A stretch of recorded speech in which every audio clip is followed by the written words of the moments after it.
Welcome back to my channel. Can you see what I'm wearing? I finally finished the mohair jumper tutorial, so that is this week's video. Before we jump into the video itself, hello, my name is Marta and I crochet every day. If you like what you see, don't forget to subscribe to my channel. You've been asking for this for months and I do apologize that it's taken such a long time, but crocheting with such thin yarn takes a long time. A few things to note. The fit of the new jumper that I've just finished is very different from the original one that you all really liked so much. The original one, the sleeves are much wider and it's more of a cropped jumper. However, with the navy version, it's more of a classical jumper fit. It's a little bit longer and the sleeves are much narrower. This tutorial is adaptable to any size and any body. It's a made to measure tutorial. I highly recommend you to check out my gauge swatch tutorial, which I'm going to be leaving down below and I'm going to link somewhere on the screen as well. It gives you a really good way of figuring out what kind of stitch count you need and what kind of row count you need to achieve a specific fit specifically for your body, okay? I filmed this tutorial for a lot of weeks, so you'll see my nails swap quite often, and that's how long it's taken me to make this. So without further ado, here's the tutorial. To create this jumper, you will need 2 different colors of mohair yarn. I'm using Yarnsmith's Kid Mohair Silk yarn in the shades Deep, Denim Blue and Sand. I used about 2.5 balls of this yarn to create my jumper, and for reference I am size small or UK 8. You will also need a measuring tape to measure yourself to decide what size jumper you want to go for, some stitch markers, tapestry needle to weave in all the ends, a size 5mm hook and some tapestry scissors as well. So once you've got your gauge swatch and you've calculated how many stitches you need to achieve whatever is your desired size of the jumper, you should know how long your chain should be. With my calculations and how I want my jumper to fit, I need to do a chain of 80. Got my chain of 80. Now we're going to be working this jumper in half double crochets. So let's do 2 more chains for your turning chain and then work a half double crochet into the 3rd chain from the hook. With this jumper, I recommend your tension to be quite loose to have that really lovely loose stitch look. And now we're just going to work half double crochet into each of these chains. So altogether I will have 80 half double crochets until the end of the row.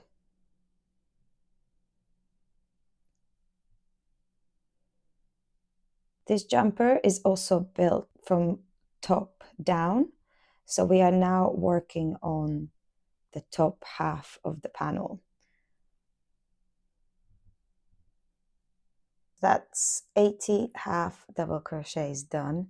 As you can see, my tension is all over the place, but with this jumper you should really not worry about it because that just adds to the really rusty kind of cool look to it. Rusty? Rustic? I think rustic is the right word. Start working on the 2nd row of the jumper. All you need to do is chain 2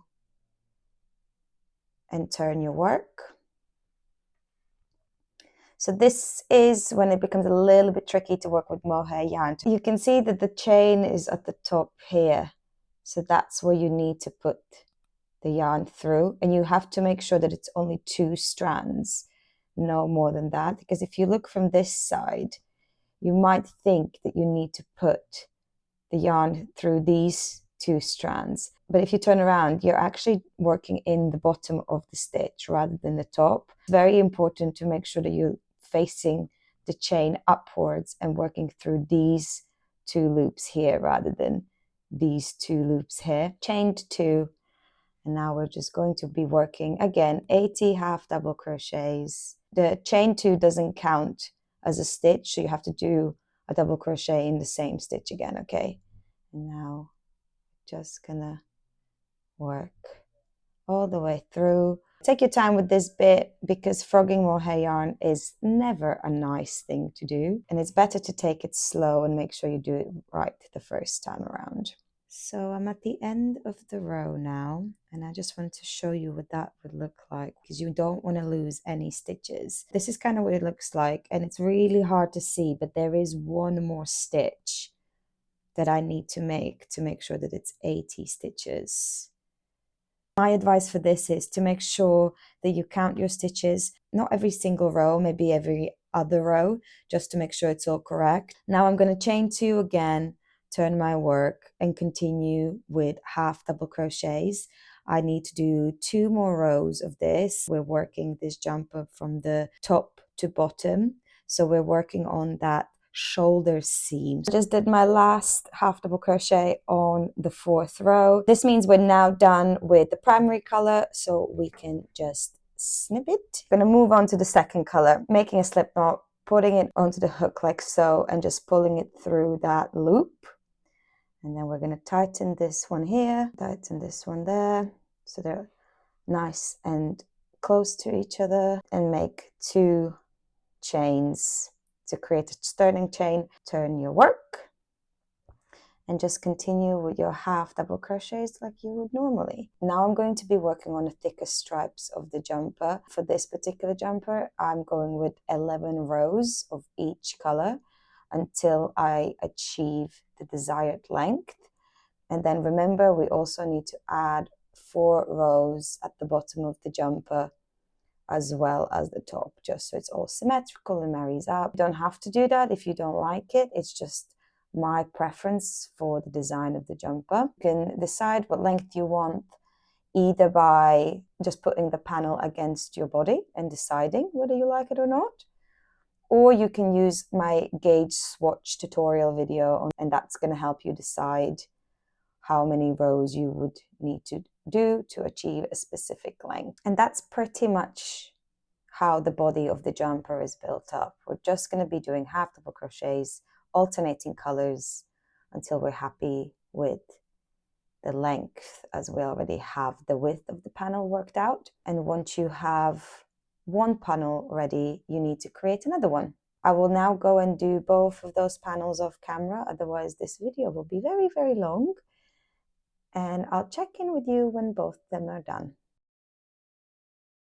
It's a little while later now, and both of the panels are now done. So here they are in their full glory. I ended up doing 63 rows. The next step is to put these panels together to create a neckline. Figure out which side is right and left, in and out, and which is going to be the bottom of the jumper. I like my neckline to be quite wide. I kind of eyeball it at first, and then I make sure that I count exactly the same amount of stitches from both sides of the panels. So this panel here is 80 stitches long.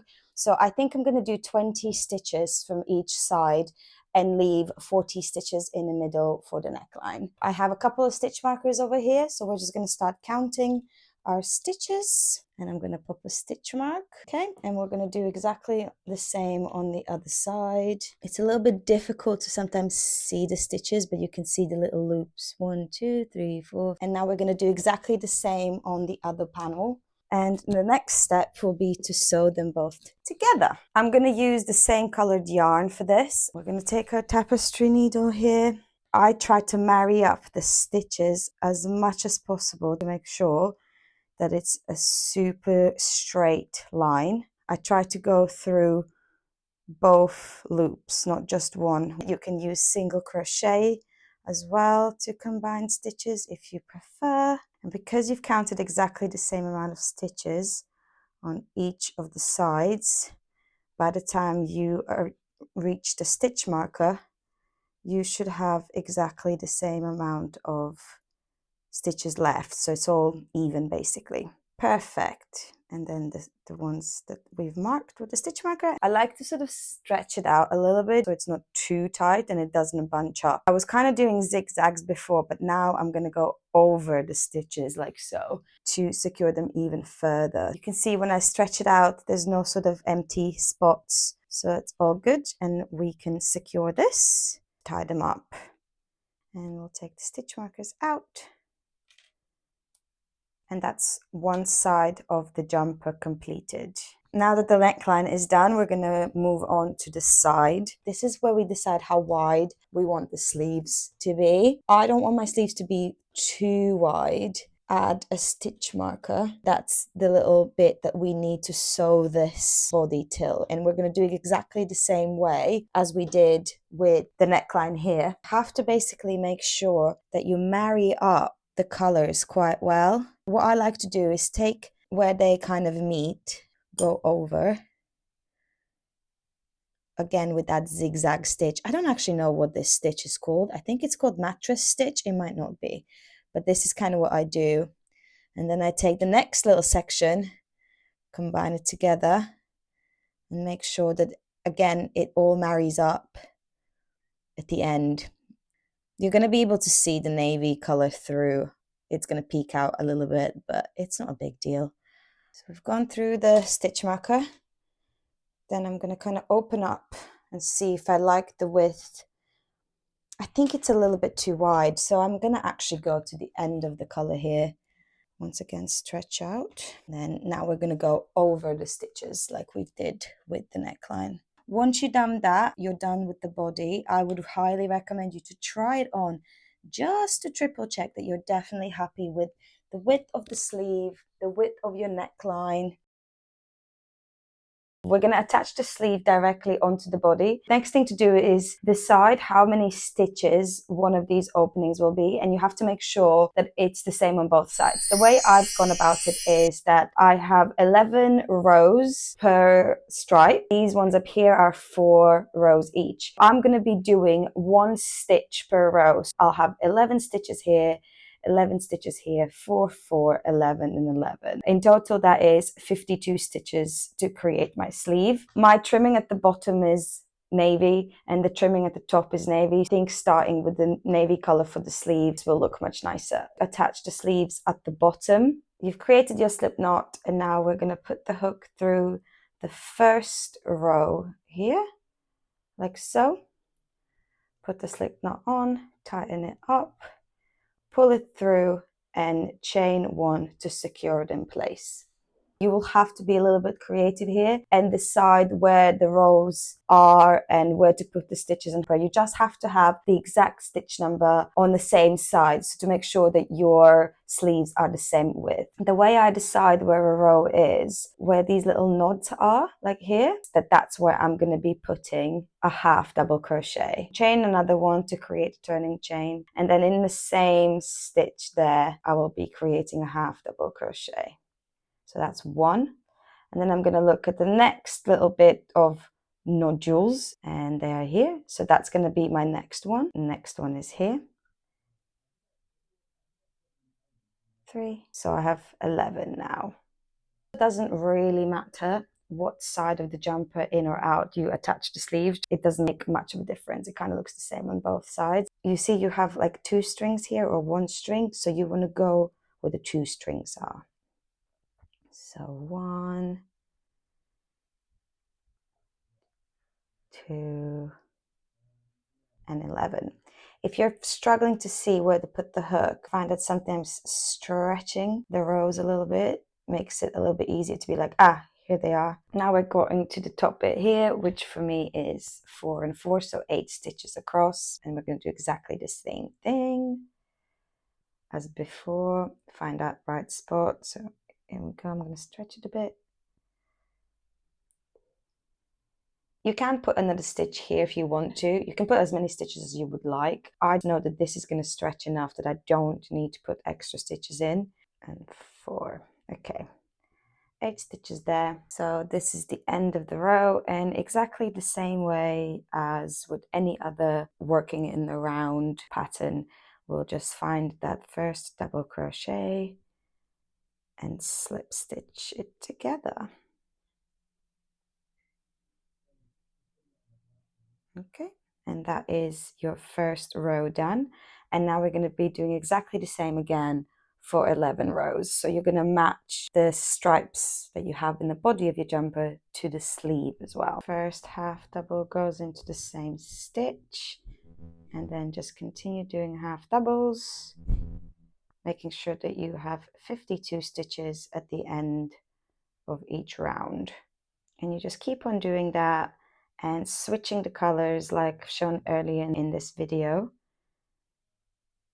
until you achieve the desired length of your sleeves. The easiest way to decide how long you want the sleeves to be is honestly just to try the jumper on as you go. Remember, mohair yarn is quite forgiving, and we're working with a hook size that is quite big for this kind of yarn, so it's quite stretchy, and you might be finished much quicker than you think. For me personally, it's going to be around my wrist, around like here. Both of the sleeves are now done. As you can see, I ended up doing 56 rows, which meant that I had 3 lots of blue and 2 lots of the sand color. And last step of the process is to weave in all the ends. The easiest thing to do is to go through the stitches themselves. It doesn't matter how neatly or how chaotic you go with this, because mohair kind of sticks to itself. I kind of go all the directions up and down like so. Cut the yarn off, and as you can see, it seamlessly blends in. That's the tutorial finished, and my jumper is finished as well. Hope you enjoyed the video. Let me know what you thought about the technique and the style, if you found it easy to follow. Any feedback is always welcome, and let me know what colors you're gonna pick for your jumper in the comments down below. Don't forget to subscribe, and I'll see you next time. Bye!